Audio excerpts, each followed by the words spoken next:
Crypto After Dark, Constant Collab, episode 17.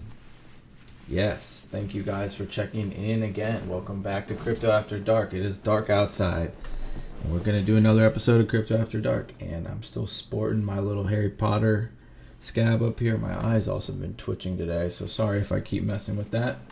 Tonight, we're going to be talking about a couple different topics across the marketplace. We're going to be talking about the metaverse and Facebook's involvement with cryptocurrencies and their advertising structure. So we'll talk about that a little bit. We're going to talk about some celebrity gossip where we've had Ben McKenzie and his opinions from Gotham. If any of you are into that show. Big news from Square today as well. And then we're going to go over a cool blockchain top 100 list from Telegraph as well. But before we get started, we're going to go ahead and dive into the markets. I think this is really important to do both on the lunch hour and Crypto After Dark, given the time period we're at in this bull cycle and some of the volatility we are seeing. So really kind of where we're at yesterday, though, similar market cap of 2.6 trillion. Bitcoin is holding on here. It had a good dip today. It was in the 58,000s for a little bit, but showed a little bit of a dip. Top 10 looking very similar. Solana at number 5, Cardano at 6, XRP at 7, used to that. Doge is at 10, Shiba dropping to 13. So that's something to witness there. You know, there's a lot of FUD going on Twitter right now with Shiba as well. There's a couple new popular Twitter accounts making their way around calling for $1 Shiba, and I just don't think that's possible at all. But good luck to that. Let's go ahead and look at the charts for a minute here. So Bitcoin, I don't really move too much on this chart. Seems to be holding this level still. Didn't really do much today in comparison to the last several days, but this is a couple hours into this daily candle. We'll see what happens. If it does break downwards, we could see 51 again, could see lower. Ethereum looks strong. I don't see Ethereum going down. I think it's winning after that JP Morgan article from how long ago was that? Ethereum is better than Bitcoin on November 5th. So this article comes out on November 5th, and on November 5th, Ethereum was priced at right up here at 4,500. So it dipped after that, and now it's coming back. So it's a nice looking cup as well. Okay. What else should we look at? Crypto.com still holding this 70-cent range here. I'm not sure if it'll drop anymore or what, but certainly has been gaining more momentum. Braulio talked about this earlier today on the lunch hour, how Crypto.com bought 2 more exchanges from I believe the IG group or something like that. .com buys 2 exchanges from IG group. Yeah, so that was cool news today. That was covered on the lunch hour. Sandbox flagging very well still. So everything's still sort of holding on. There's been some drops in the market today. But overall, I think this is VeChain here. Things have seemingly are holding on pretty well. So we'll see what happens as we move on there.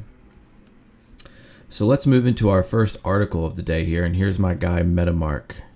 Yeah, look at him. Meta expands crypto advertisement eligibility on Facebook. The company said it will allow many more crypto and blockchain advertisements on Facebook and Instagram due to expanded eligibility terms. So that's interesting. Let's kind of read through this for a minute. Social media and metaverse marketplace Meta has expanded eligibility requirements for running cryptocurrency advertisements on Facebook, giving companies more leeway to market digital asset product offerings. Meta announced Wednesday that effective immediately, it will recognize 27 regulatory licenses from advertisers, up from just 3 previously. This means many more applications for running cryptocurrency ads will be accepted. The changes are reflected in Section 10 of Facebook's updated advertising policy titled Cryptocurrency Products and Services. So I think this is extremely bullish. It's also another testimony to the U.S. regulatory space. Facebook's getting involved in partnering with some of these different crypto institutions, or anybody, these companies offering these advertisements, right, for involvement, across different platforms or for different coins, what may have it. So before the update, only a narrow segment of crypto companies was able to advertise on Facebook, because the platform recognized a small number of regulatory licenses. According to the updated policy, the following crypto products and services can now receive written permission to run ads on Facebook: cryptocurrency exchanges and trading platforms, cryptocurrency lending and borrowing services, cryptocurrency wallets, and cryptocurrency mining infrastructure. So finally, grandma, grandpa, aunties, and uncles, we can all get ads on Facebook now. We're going to swarm in and let them know about what exchanges they can get on. Coinbase is going to be out here telling them to sign up. And to me, this is great for adoption, obviously, and will allow for more folks who have not invested in crypto yet to just understand where it is and how to get access to it. In addition, products and services related to blockchain technology, crypto news, education, payment methods, and merchandise can be advertised without prior written permission. A Meta spokesperson confirmed to Cointelegraph that the changes also affect Instagram, which is owned by the company. So I haven't seen crypto.com ads on Instagram or crypto ads on Instagram. I'm not sure. I try not to remember all of that anyway.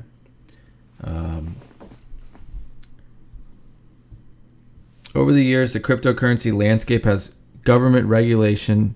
Over the years, the cryptocurrency landscape has matured and stabilized and experienced an increase in government regulation, which has helped to set clearer responsibilities and expectations for the industry. Going forward, we'll be moving away from using a variety of signals to confirm eligibility and instead requiring one of these 27 licenses. Let's check this out real quick.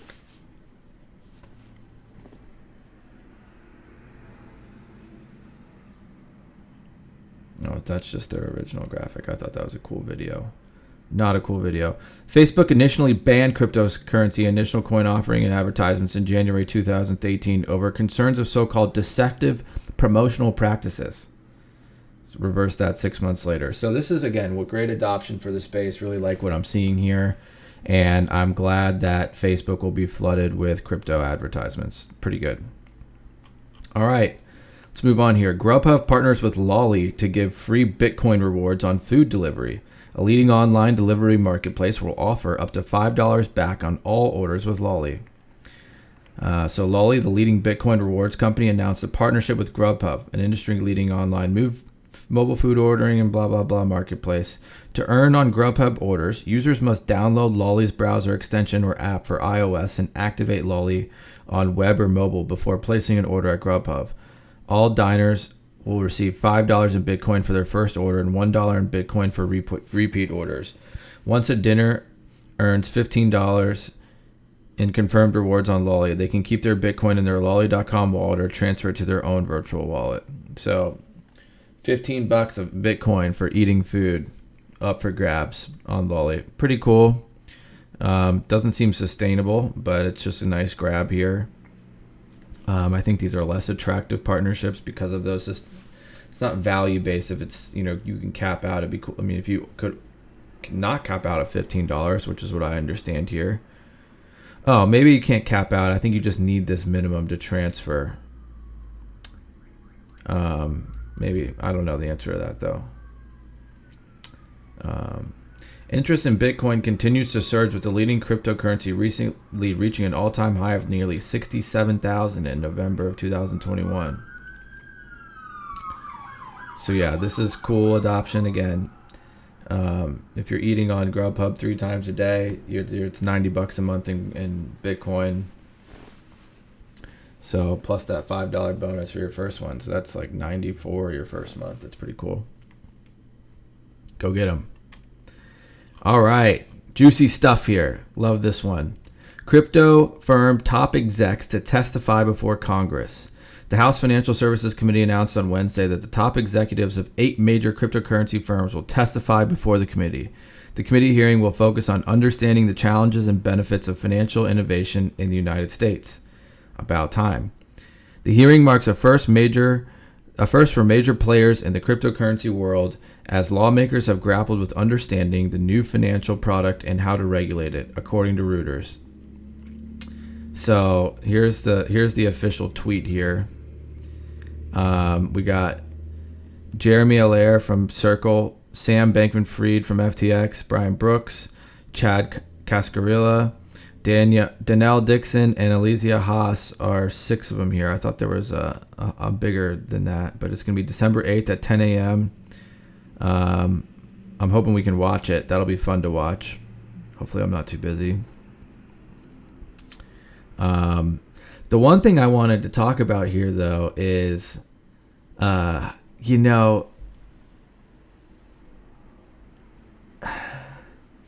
remember that when Facebook got sued or whatever for data, which probably didn't even go well for us, but for, whatever Mark Zuckerberg said or disclosed or decided not to disclose, or whatever you want to believe about that case, there was clearly some concern by Mark that whatever he did answer would just simply not be comprehended by the House committee and the panel at board there. And there, I forget the names of all the people on the panel of that. I didn't research it before this, and I'm not sure who's going to be sitting with Maxine Waters on this panel.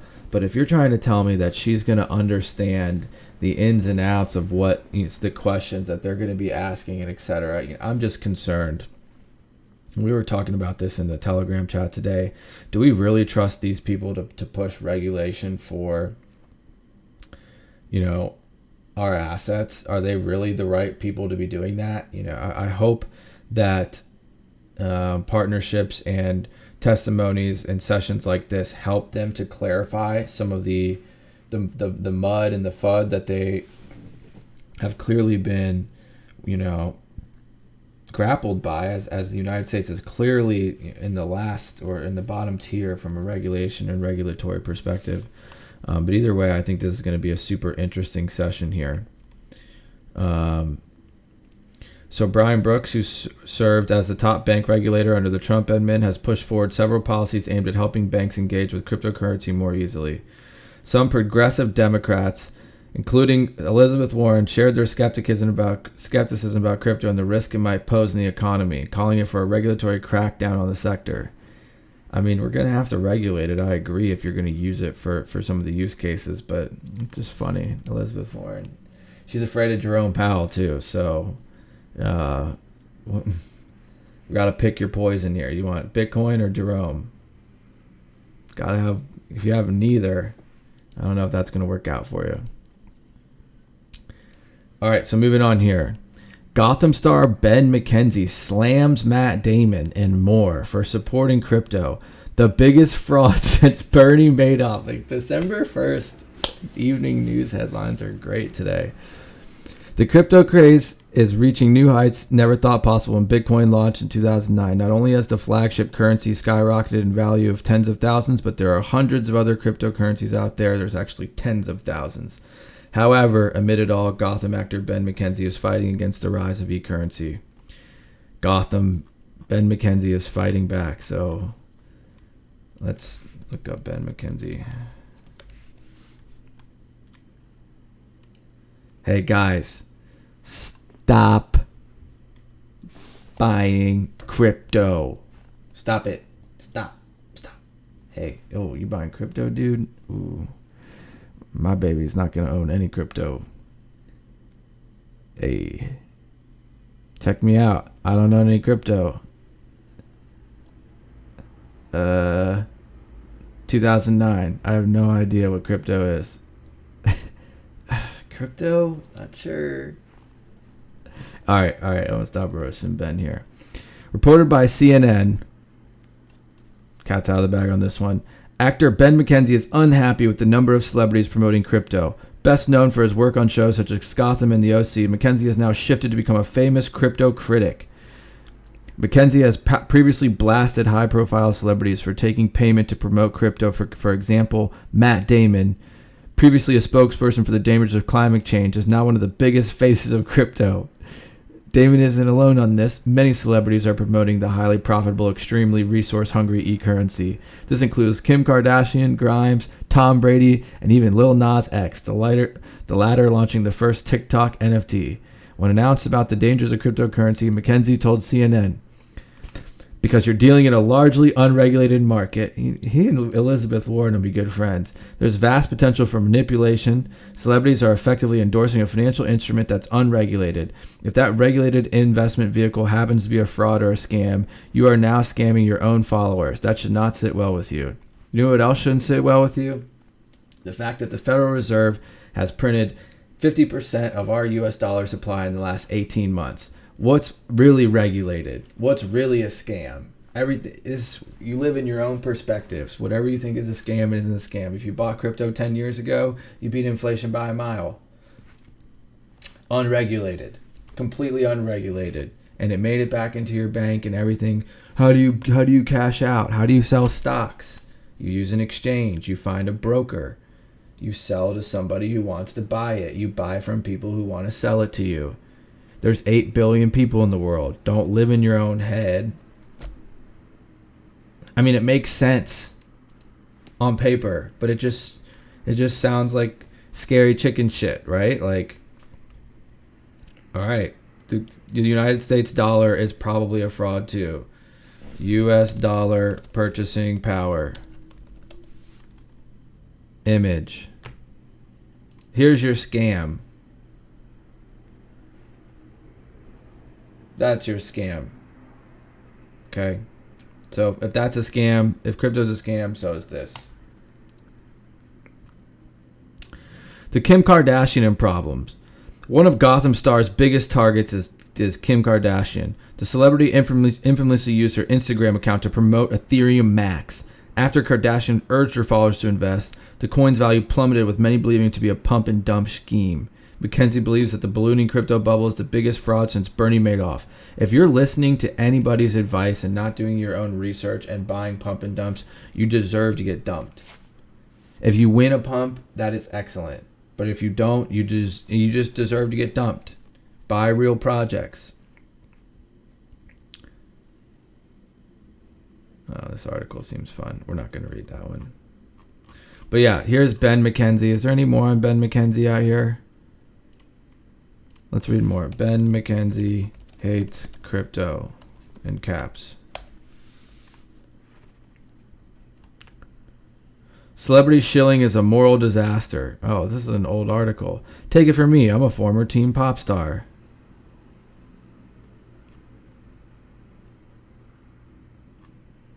Yeah, here's Kim Kardashian's shill. Are you guys into crypto? This is not financial advice, but Ethereum Max burned 400 trillion tokens. Oh, I don't know why that's so funny to me. She shilled him.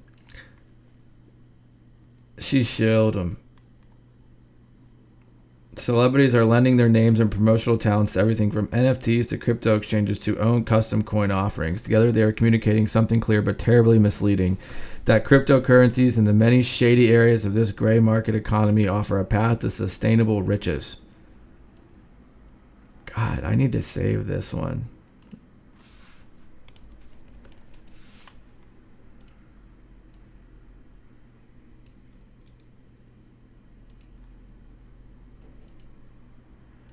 We'll just save that one there.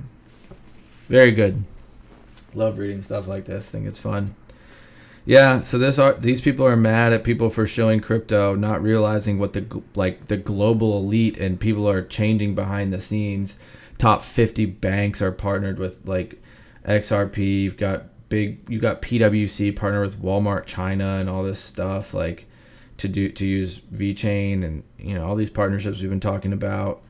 Like, it's clearly going to happen, Here, let's do another one here. History of global reserve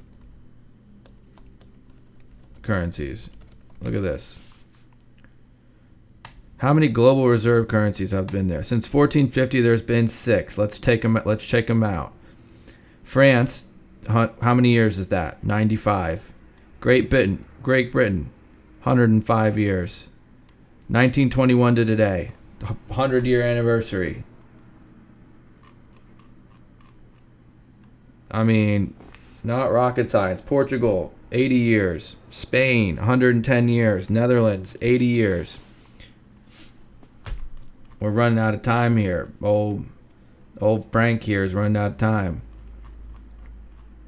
So, it's bound to happen at some point.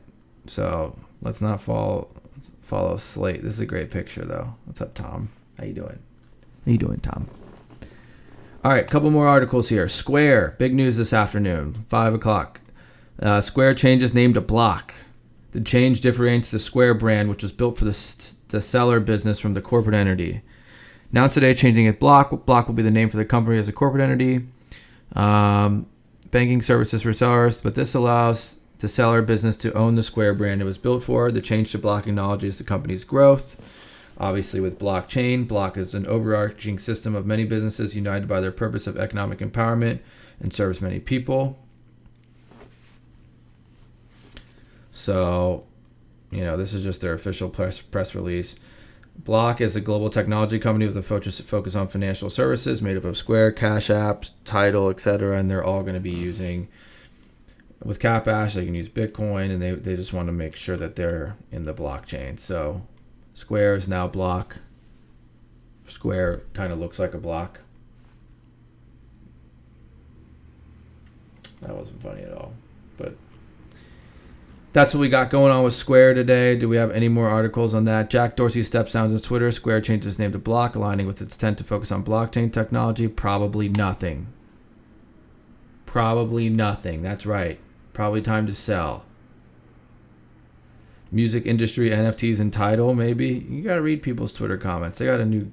Speaking of this, look at this dude today. Bad sportsmanship. Look at him. Pow, pow. Saw that right before the show. I was like, dang, dude. Can't be doing that. All right, and then lastly, I wanted to bring up this cool article I found out. The Telegraph Top 100. Welcome to the Telegraph Top 100 Notable People in Blockchain in 2021, selected by the editorial team at the world's best read crypto media outlet.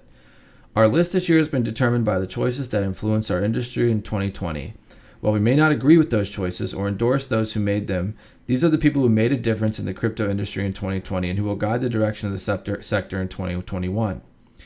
Any top 100 list will be defined as much by those who don't appear as those who do. But whether your favorite theorists are included this year or not, we hope it provides a thought-provoking snapshot of the most notable people in crypto at the dawn of the age of mass adoption. And I just want to go ahead and point out that I didn't see Elon while I was going over this list. So that's probably who they're referring to here. Number 1, all of us. So good job. Good job. Good job. You guys are revolutionizing the world out there. Keep it up. Number 2, Andre Crone, independent DeFi developer and founder of Yearn Finance. Yearn Finance had a great year. Definitely not a leader. I'm a dog chasing cars. For a space awash in under 30 and even some under 20 talent, Crone is notable for being a late bloomer. So fact in that he was already a late bloomer when he first entered computer science nearly 20 years ago. He initially gravitated toward the field because his roommate needed rides to college classes in the early 2000s. Though he was working as a lawyer at the time, he found himself increasingly interested in the material and ended up taking the classes himself. His talent was apparent. In just a few short years, he was a lecturer educating other students in the field. Over the next decade, he took on a variety of tech roles, bringing his skill to telecom, neural networks, and finally fintech. In 2016, during a chance lull in his work, one owing to his business partner's absence for a honeymoon, he grew interested in blockchain. He's also worked as a technical advisor for Phantom Foundation, so he founded Yearn Finance. Number 2, founder of STS, Sam Bankman-Fried. Number 4, Michael Saylor. Look at him. Look at Michael. Number 5, Barry Silbert, founder and CEO of Digital Currency Group.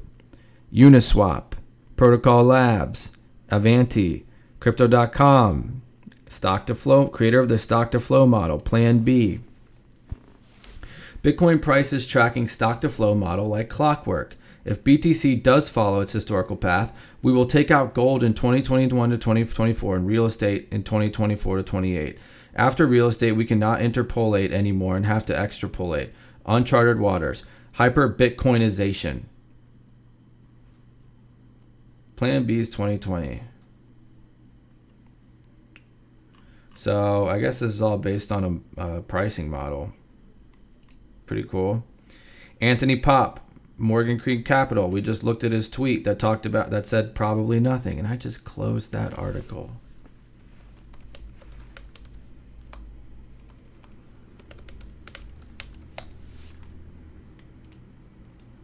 Oh no.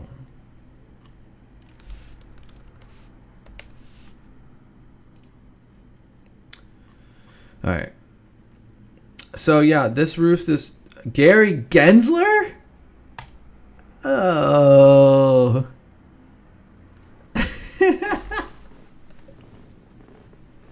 Who voted for Gary Gensler to be number 19? Oh my gosh. I saw this one earlier too. I didn't catch Gary. Xi Jinping, President of People's Republic of China. Dude blocks.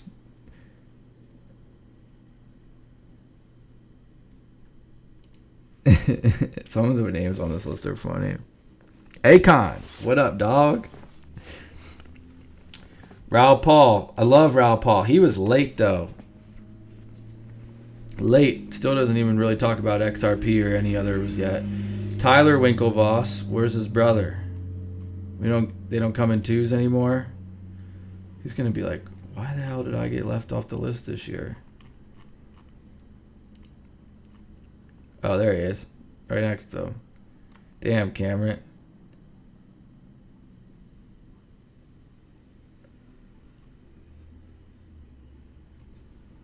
That's funny. Jed McCaleb, Stellar Development, formerly worked with XRP. That's why you got to keep Stellar around. Let's read this one. I do think most things will have a digital representation. It just makes much more sense and it was easier.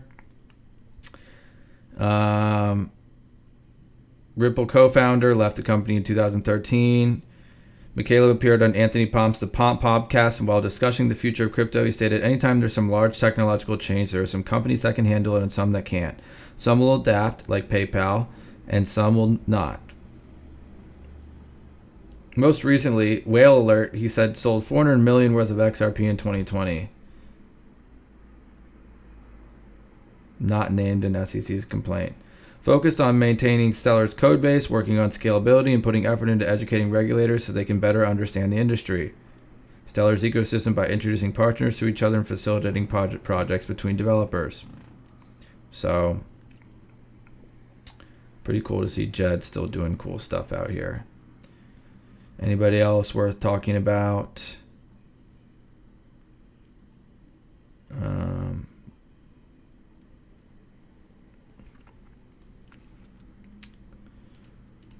Spencer Dinwiddie. This is cool. Put his contract on the blockchain on Ethereum. Really, in a lot of ways, it was to future-proof. It was about what was coming more so than what I was doing in the moment. Spencer Dinwiddie, a professional basketball player for the Nets, made headlines in fall 2019 when he announced he would tokenize his $34 million NBA contract extension. Despite receiving initial backlash from the NBA, he successfully tokenized the contract on the Ethereum blockchain in January, ultimately selling 1.35 million worth of shares. Dinwiddie partnered with crypto lending platform Cred to promote the service, which offered users up to 10% annual interest on stablecoin holdings. Dinwiddie remains committed to bridging the gap between the world of sports and pop culture and that of cryptocurrency and blockchain. Pretty cool.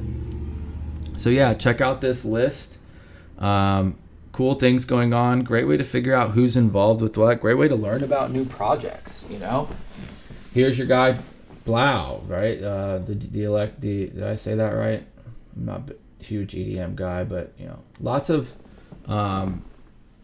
interesting names on this list, right? So that's really all I had for you guys on the show tonight. I want to thank you all for tuning in. Make sure to like, subscribe, follow us on Instagram, Twitter. Thanks for subscribing on YouTube. Don't forget, we're doing an NFT giveaway at 500 subscribers. So the quicker we get there, the quicker we can give away that anonymous astronaut. So we really appreciate it. Thank you all for watching. We'll check you out. We'll see you all tomorrow on the lunch hour and Crypto After Dark. See you later.